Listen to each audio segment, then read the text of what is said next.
Hello friends, सजल study point SSP channel में आप सभी का स्वागत है। आज हम लोग देखेंगे एक बहुत ही इम्पोर्टेंट टॉपिक जिसका नाम है बहुपद। ये जो बहुपद है 9th और 10th दोनों क्लास में पढ़ना हमको, और ये काफ़ी इम्पोर्टेंट चैप्टर है ये। तो आज हम लोग देखते हैं बहुपद के बारे में। बहुपद है क्या, बहुपद का क्या अर्थ है, बहुपद के कितने प्रकार हैं, इस सब के बारे में हम लोग बारी बारी से अध्ययन करेंगे। तो शुरू करते हैं। बहुपद, बहुपद किसे कहते हैं? तो बहुपद का अर्थ होता है बहुत से पद, यानी जिसमें जब बहुत पद होते हैं उसको हम क्या कहते हैं? बहुपद कहते हैं। ठीक है, यानी कह सकते हैं, इसकी परिभाषा हम देंगे। बहुपद की परिभाषा क्या दी जाएगा? वैसा बीजीय व्यंजक जिसमें चर का घात ऋणात्मक ना हो। चर का घात ऋणात्मक ना हो, चर का घात बट्टा में ना हो, चर खुद करणी में ना हो, तथा चर खुद बट्टा में ना हो। यानी चार चीज से हमको बचना है। जो चर है एक्स वाई जेड जो भी हो, इसका घात जो है, पावर जो है, ये माइनस में नहीं होनी चाहिए। दूसरी बात, इसका पावर जो है बट्टा में नहीं होनी चाहिए। तीसरी बात, जो एक्स वाई जेड है वो करणी में यानी रूट में नहीं होनी चाहिए। और चौथी बात है, वो खुद बट्टा में नहीं होनी चाहिए। अगर ये चारों में से कोई है तो फिर वो बहुपद नहीं होगा। अगर वो चारों में से कोई नहीं है तो बहुपद होगा। जैसे एग्जाम्पल हम लोग देखते हैं, यहां दिया 8x² माइनस 2x प्लस 5। ये चर यहाँ पे x है और यहाँ पर भी x है। इसका घात नहीं माइनस में है न ही बट्टा में है। x न तो ये करणी में है और न ही खुद बट्टा में है, तो ये बहुपद आपका है। ठीक है, लेकिन यहां देखिए दूसरा है, सेम वही चीज है, इसका घात क्या है? माइनस में है, अतः यह बहुपद नहीं है, ये बहुपद नहीं होगा। ठीक है, दूसरा एग्जांपल देखते हैं। y² plus root 2y plus root 3। y square है, रूट 2y है। देखिए ये y जो है ये रूट में नहीं है, 2 रूट में है। तो इस 2 से हमको कोई मतलब नहीं है। अचर पद से हमको कोई लेना देना नहीं है, हमें सिर्फ चर पद से मतलब है। चर पद को देखना है। तो यहां रूट 2y, रूट 2 है करणी में, लेकिन ये y करणी में आपका नहीं है। फिर यहाँ पे 3 करणी में दिया हुआ, रूट में दिया हुआ है, तो ये आपका बहुपद है। चूंकि इसका घात नहीं माइनस में है, नहीं बट्टा में है, और न ये खुद बट्टा में है या खुद करणी में है, अतः ये बहुपद में है। लेकिन यहाँ देखते हैं, y² ये तो सही है, लेकिन यहाँ पे 2 ये y दे दिया है, ये रूट के अंदर दे दिया है y। तो ये y जो है आपका करणी में हो गया। जब ये करणी में हो गया तो फिर ये बहुपद नहीं होगा। ये आपका बहुपद है और ये आपका नहीं है। अगला देखते हैं हम लोग, 3u² प्लस 2u बट्टा 3 प्लस 2 रूट 3। यहाँ पे देखिए u² है और ये u है, इसमें नहीं माइनस है नहीं बट्टा में है पावर, इसमें भी नहीं है, तो ये आपका बहुपद है। लेकिन यहां देखिए 3u² प्लस 2 बट्टा 3u, ये u जो है आपका क्या है? बट्टा में आ गया। तो बट्टा में आ गया तो ये आपका बहुपद नहीं होगा, ये आपका बहुपद नहीं है।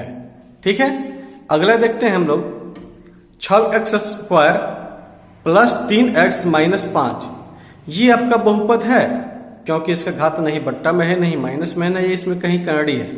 ठीक है, ये बहुपद है। लेकिन यहां देखिए इसका घात क्या है? 6x पावर 1/2, इसका घात 1/2 दे दिया है, यानी पावर 1/2 है, पावर बट्टा में है, अतः ये आपका बहुपद नहीं है, ये आपका बहुपद नहीं होगा। ठीक है, यहां देखते हैं, तो यहां पे घात, यहां देखिएगा ये घात आपका माइनस में है, लेकिन खुद बट्टा में भी है। तब अगले वीडियो में आपको बताया गया था कि जब a के पावर माइनस m हो तो उसको हम 1/a के पावर m लिखते हैं। लेकिन अगर हो जाए a के पावर 1/, अगर a के पावर माइनस m हो तो हो जाता है ए के पावर क्या हो जाता है, m हो जाता है। उसी तरह से यहाँ पे देखिए ये दिया है x के पावर -2, तो x के पावर -2 को ऊपर ले जाएंगे तो हमारा बन जाएगा क्या, x स्क्वायर बन जाएगा। क्या बन जाएगा, x स्क्वायर। अब बट्टा में ये 3 है तो बट्टा में 3 रहेगा, ठीक है। अब +2x अब +1 होगा। तो ये देखिए यहाँ पे ना घात माइनस में है, नहीं पावर में है, सॉरी बट्टा में है, और तो ये क्या होगा, आपका बहुपद है। वैसे देखने से लग रहा है कि ये बहुपद नहीं है, लेकिन जब हम सॉल्व करते हैं तो ये आता है क्या, पावर इसका प्लस में आ जाता है और बट्टा में से हट भी जाता है, अतः ये आपका बहुपद है, ठीक है। यहां देखते हैं, यहाँ पे पावर 15 है, y के पावर 5 है और z के पावर 40 है, तो ये भी आपका बहुपद है, ठीक है। तो मुझे उम्मीद है कि आप बहुपद पहचानना सीख गए होंगे, कौन बहुपद है कौन नहीं बहुपद है। अब हम देखते हैं बहुपद के प्रकार, घात के आधार पर हम बहुपद के प्रकार पढ़ेंगे। तो जिस बहुपद में चर का घात अगर 1 हो तो उसको हम क्या कहेंगे, रैखिक बहुपद कहेंगे। चर का घात 1 होना चाहिए।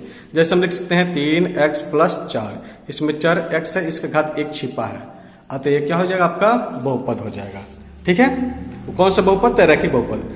4x - 7/2 ये भी आपका बहुपद होगा, चूंकि इसका रैखिक बहुपद हो, क्योंकि इसका घात 1 छिपा है, ठीक है ना। 5x² / x + 4 ये भी आपका रैखिक बहुपद होगा, क्योंकि ये x से ये x कट जाएगा, एक x कटेगा तो 5x + 4 बचेगा, ये भी आपका रैखिक बहुपद होगा, ठीक है। तो जिसका घात अधिकतम 1 हो उसे हम क्या कहेंगे, रैखिक बहुपद कहेंगे। इसके बाद है द्विघात बहुपद। द्विघात बहुपद में जिसका अधिकतम घात 2 होना चाहिए, जैसे x² + 4x + 5 ये आपका द्विघात बहुपद है, क्योंकि x का घात अधिकतम क्या है, 2 है। यहां देखिए 5x³ + 4x² - 7 ये द्विघात बहुपद नहीं होगा, ये द्विघात बहुपद नहीं होगा, क्योंकि अधिकतम घात इसका क्या है, 3 है, अतः ये द्विघात बहुपद नहीं होगा, ठीक है। अब यहां पे देखते हैं 4x के पावर -2 + 5x + 4 क्या ये द्विघात बहुपद है, जी नहीं, ये कोई भी बहुपद नहीं है, नहीं द्विघात है न कोई नहीं, ये बहुपद है ही नहीं। क्यों नहीं है, क्योंकि इसका घात क्या है, माइनस में दे दिया है, अतः ये बहुपद नहीं है। और वही अगर हम माइनस को हटा देते हैं तो फिर ये द्विघात बहुपद आपका हो जाएगा, ठीक है। माइनस अगर नहीं रहेगा तो क्या होगा, द्विघात बहुपद हो जाएगा। इसके बाद हम लोग देखते हैं त्रिघात बहुपद। त्रिघात बहुपद में क्या होगा, जिसमें चर का घात क्या हो, अधिकतम 3 हो, जैसे x³ + 5x - 4 तो यहाँ पे अधिकतम घात क्या है, 3 है, अतः त्रिघात बहुपद हो जाएगा। x³ - 7 ये भी त्रिघात बहुपद हो जाएगा, ठीक है। 3x² - 6x - 7 ये त्रिघात बहुपद नहीं होगा, क्योंकि यह अधिकतम घात क्या है, 2 है, अतः त्रिघात बहुपद नहीं होगा। क्लियर हुआ। इसके बाद हम लोग देखते हैं, एक नोट आपका दिया हुआ है, याद रखिएगा, जैसे x + 5 ये आपका बहुपद है, ये बहुपद है, लेकिन जैसे ही x + 5 = 0 या बराबर हम कुछ भी डाल देते हैं, बराबर के बाद अगर कुछ भी हम डाल देते हैं तो फिर वो आपका बहुपद नहीं होता है, वो आपका समीकरण हो जाता है। क्या होता है, समीकरण हो जाता है। तो याद रखिएगा, जब बराबर के चिन्ह के बाद अगर कुछ आ गया तो समीकरण हो जाता है, और बराबर के चिन्ह के बाद, बराबर के चिन्ह अगर है ही नहीं तो आपका बहुपद हो जाएगा। तो ये बहुपद है, ये भी बहुपद है और ये भी बहुपद है, क्योंकि इसमें कोई भी बराबर नहीं है। लेकिन ये तीनों आपका बहुपद नहीं है, क्योंकि ये तीनों में क्या है, बराबर के बाद कुछ ना कुछ अंक है। ये x y z कुछ भी आप लिख सकते हैं, कोई दिक्कत नहीं, बराबर के बाद कुछ ना कुछ होना चाहिए तो वो समीकरण हो जाएगा। लेकिन अगर बराबर के बाद अगर कुछ भी नहीं है, बराबर है ही नहीं, तो आपका क्या हो जाएगा, द्विघात बहुपद हो जाएगा, ठीक है। या द्विघात, सॉरी, बहुपद हो जाएगा। द्विघात है तो 2 घात है तो द्विघात हो जाएगा, 3 घात है तो त्रिघात हो जाएगा, 1 घात है तो रैखिक हो जाएगा। लेकिन अगर बराबर दे दिया तो वही चीज आपका समीकरण में हो जाएगा, और 1 घात है तो रैखिक समीकरण हो जाएगा, 2 घात है तो द्विघातीय समीकरण हो जाएगा, 3 घात होगा तो त्रिघातीय समीकरण हो जाएगा, ठीक है। इसके बाद हम लोग देखते हैं पद के आधार पर बहुपद के प्रकार। तो पद के आधार पर भी बहुपद के प्रकार होते हैं। एक पदी या एक पद बहुपद बोलते हैं, द्विपदी या द्विपद बहुपद, त्रिपदी या त्रिपद बहुपद, बहुत से हो सकते हैं। उसी तरह से घात में भी बोल सकते हैं, 3, 4, 5 कुछ भी घात हो सकता है आपका, ठीक है ना। जैसे एक पद एक घात है तो रैखिक बोलेंगे, द्विघात है तो द्विघात बोलेंगे, त्रिघात है तो त्रिघात बोलेंगे, अगर 4 घात है तो चतुर्घाती बोलेंगे, ठीक है ना। उसी तरह से बहुत से घात हो सकते हैं उसका। तो पद में भी वैसे ही होता है, अगर एक पद है तो उसको हम एक पदी या एक पद बोलेंगे। जैसे मान लीजिए हम लिख दिए 4x, ये एक पद हो गया, ठीक है ना। 7 ये भी एक पद हो गया, -6 ये एक पद हो गया, तो इसको हम क्या बोलेंगे, एक पदी बहुपद बोलेंगे। लेकिन द्विपदी में क्या हो गया, जैसे 4x + 3 एक पद ये हो गया और एक पद ये हो गया, 2 पद हो गया इसमें, ठीक है। 6x - 5 इसमें भी 2 पद हो गया, ठीक है। 5x/3 + 4 इसमें भी 2 पद हो गया, तो इसको हम क्या बोलेंगे, द्विपदी बोलेंगे, ठीक है। त्रिपदी में 3 पद होना चाहिए, जैसे 4x³ + 5x - 6 एक पद ये हो गया 2 पद, और ये 3 पद हो गया, ठीक है। 7xy + 4x ये 2 पद हो गया। अब रही बात पद की पहचान हम कैसे करेंगे, तो पद के लिए आप क्या करते हैं, प्लस और माइनस चिन्ह को देखेंगे। प्लस और माइनस उसको पद में डिवाइड कर देता है, ठीक है ना। जितने प्लस और माइनस के चिन्ह होंगे उतने ही पदों को डिवाइड करेगा। जैसे देखिए इसमें 5 केवल है तो इसके पहले एक प्लस छिपा रहता है, तो ये एक पद ही हो गया। वही देखिए 5 + 3x दे दिया, तो इसके पहले एक प्लस है तो एक पद ये हो गया, और एक प्लस यहाँ पे है तो एक पद ये हो गया, 2 पद हो गया। और ये देखिए 6x - 4 + 5x², तो यहाँ पे देखिए एक चिन्ह यहाँ पे है प्लस का, तो एक पद हो गया, एक यहाँ पे चिन्ह है तो ये 2 पद हो गया, एक यहाँ पे चिन्ह है तो ये 3 पद हो गया। तो ये प्लस और माइनस से चिन्ह जो है उसको पद में डिवाइड करते हैं, बांट देते हैं। गुणा पद में उसको नहीं बांटता है, मल्टीप्लाई उसका चिन्ह जो है उसको पद में नहीं बांटता है। जैसे आप कह सकते हैं 5xyz, ये इसको हम एक ही पद कहेंगे, चाहे आप लिख सकते हैं ऐसा भी लिख सकते हैं 5 × x × y × z, फिर भी इसको हम एक पद ही कहेंगे, ठीक है ना। लेकिन वही 5 + x + y - z अगर कर दें तो 1 2 3 4 पद हो जाएगा। क्लियर। इसके बाद हम लोग देखते हैं गुणांक, कोफिशिएंट इसको बोलते हैं इंग्लिश में। गुणांक किससे कहते हैं, तो कोई भी चर हो उसके साथ जो गुणा के रूप में रहता है उसी को हम गुणांक कहते हैं। जैसे बोलेंगे x³ का गुणांक बताइए, तो x³ का गुणांक आपका 4 हो जाएगा। x का गुणांक बोलिए तो x यहाँ पे है तो इसका गुणांक -3 हो जाएगा, ठीक है ना। इसी तरह से यहाँ पे x² का गुणांक बताइए तो यहाँ पे 1 छिपा रहता है तो यहाँ पे 1 हो जाएगा। x³ का गुणांक यहाँ पे बताइए तो इसमें -7 हो जाएगा, चूंकि -7 है ये, ठीक है। x² का गुणांक बताइए तो क्या हो जाएगा 5, x का गुणांक बताइए तो क्या हो जाएगा -9, ठीक है ना। x³ का गुणांक इसमें बोलेगा तो क्या हो जाएगा 7, x का गुणांक बोलेगा तो क्या होगा -11। कोई दिक्कत। यहां पे क्या होगा, यहां पे 14 दिया है। अब इसमें जो है x का बोलेगा कि x का गुणांक क्या होगा या x का घात क्या होगा। यहां पे x का घात अगर आपसे पूछते तो x का घात क्या बताइएगा, यहां पे x है ही नहीं तो x का घात क्या होगा, तो यहाँ पे x का घात आपका 0 होगा। अब देखिए कैसे, यहाँ पे 14 को आप लिख सकते हैं 14 × 1 लिख सकते हैं, तो 14 के 14 लिखेंगे, 1 के बदले में आप x का घात 0 लिख सकते हैं। क्या लिख सकते हैं, x का घात 0।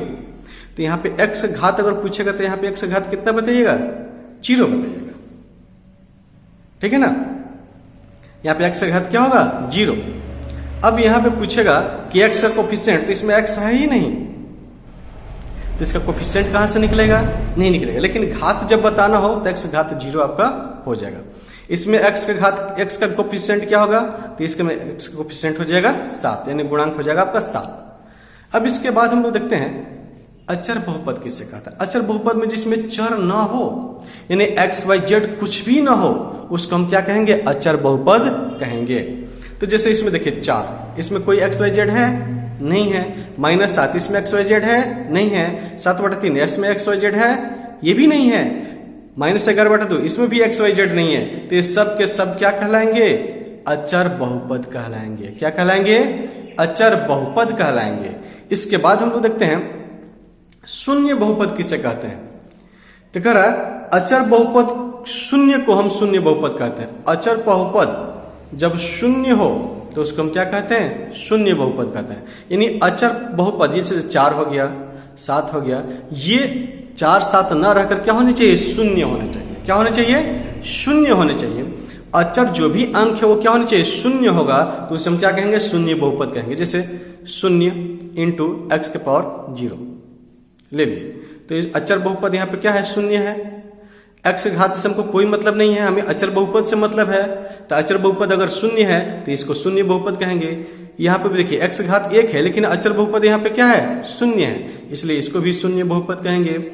अचर बहुपद यहाँ पे देखिए चर का घात यहाँ पे क्या है, 2 है, लेकिन यहाँ पे अचर बहुपद क्या है, शून्य है, इसलिए इसको भी हम क्या कहेंगे, शून्य बहुपद कहेंगे। यानी कि याद रखिएगा अचर बहुपद में चर का घात आपका कुछ भी हो सकता है। जैसे यहाँ पे चर का घात यहाँ पे 100 है, तो चर का घात आपका कुछ भी हो सकता है, उससे कोई फर्क नहीं पड़ता, बस अचर बहुपद हमारा शून्य होना चाहिए, उसी को हम क्या कहेंगे, शून्य बहुपद कहेंगे। अब आगे हम लोग देखते हैं कि बहुपद के शून्यक हम कैसे करते हैं। बहुपद का शून्यक क्या है, तो बहुपद का शून्यक ये है, देखिएगा कि कोई भी बहुपद दिया हो उसमें चर के बदले में हम एक ऐसा मान रखते हैं, चर एक्स वाई जेड जो भी दिया हो उसके बदले में हम एक ऐसा मान रखते हैं जिसको रखने से उस बहुपद का मान क्या हो जाए, शून्य हो जाए। हम उसे क्या कहते हैं, शून्य बहुपद कहते हैं, या सॉरी बहुपद के शून्यक कहते हैं। जैसे देखिए 5x - 4 में x का मान अगर हम 4/5 रख देते हैं तो वो क्या हो जाता है, शून्य हो जाता है। देखिए रख कर देखते हैं 5x - 4, ठीक है। हम x के जगह पे 5 गुणे x के जगह पे हमें क्या रखना है, तो 4/5, तो x की जगह पे हम रखेंगे 4/5, अब -4, तो 5 5 कट गया, तो बच्चा क्या 4 - 4, ये भी कटा तो कितना आ गया, 0। अतः यहाँ पे इस बहुपद का शून्य क्या हो जाएगा, तो 4/5 हो जाएगा। कोई दिक्कत। अब आप सोच सकते हैं कि इसको निकालेंगे कैसे हम, तो निकालने के एक आसान तरीका है। इसको निकालने का किसी भी बहुपद का शून्य का आप आसानी से निकाल सकते हैं। जैसे दिया है आपको 5x - 4 है, हम दिए थे, तो उसको शून्यक हमको निकालना है, तो क्या करते हैं, जिसका भी शून्यक निकालना हो, जिस बहुपद का शून्यक निकालना हो, बराबर करके आप 0 दे दीजिए, उसके बाद उसका शून्यक आप आसानी से निकाल सकते हैं। अब ये 5x बराबर क्या हो जाएगा, इधर आएगा तो क्या होगा, +4 हो जाएगा, तो x बराबर क्या हो जाएगा, 4, अब बट्टा में हो जाएगा 5। तो इस तरह से आप इसका शून्यक निकाल सकते हैं, ठीक है ना। 6x - 11/2 बराबर 0, इसका शून्यक हमको निकालना है। 6x - 11/2 का हमें शून्यक निकालना है, इसका शून्यक निकालना है। तो हम क्या करेंगे, 6x - 11/2 बराबर 0 करेंगे। अब लिख लेंगे 6x बराबर 11/2 हो जाएगा, तो x बराबर क्या हो जाएगा, ये 6 नीचे आएगा तो 11/6 नीचे आएगा, तो 6 दूना 12, तो इसका शून्य क्या हो गया, इस बहुपद का शून्य क्या हो जाएगा, 11/12 हो जाएगा। तो इस तरह से आप शून्यक निकाल सकते हैं किसी भी बहुपद का। चलिए फिर हम लोग मिलते हैं अगले वीडियो को लेकर के, जिसमें हम लोग पढ़ेंगे बहुपद से संबंधित कुछ प्रश्न, बहुपद से संबंधित प्रश्नों को हम कैसे हल करते हैं, इसके बारे में हम लोग देखेंगे। तब तक के लिए धन्यवाद। हाँ, अगर आपको ये वीडियो अच्छी लगे तो आप लाइक और शेयर जरूर करें। धन्यवाद।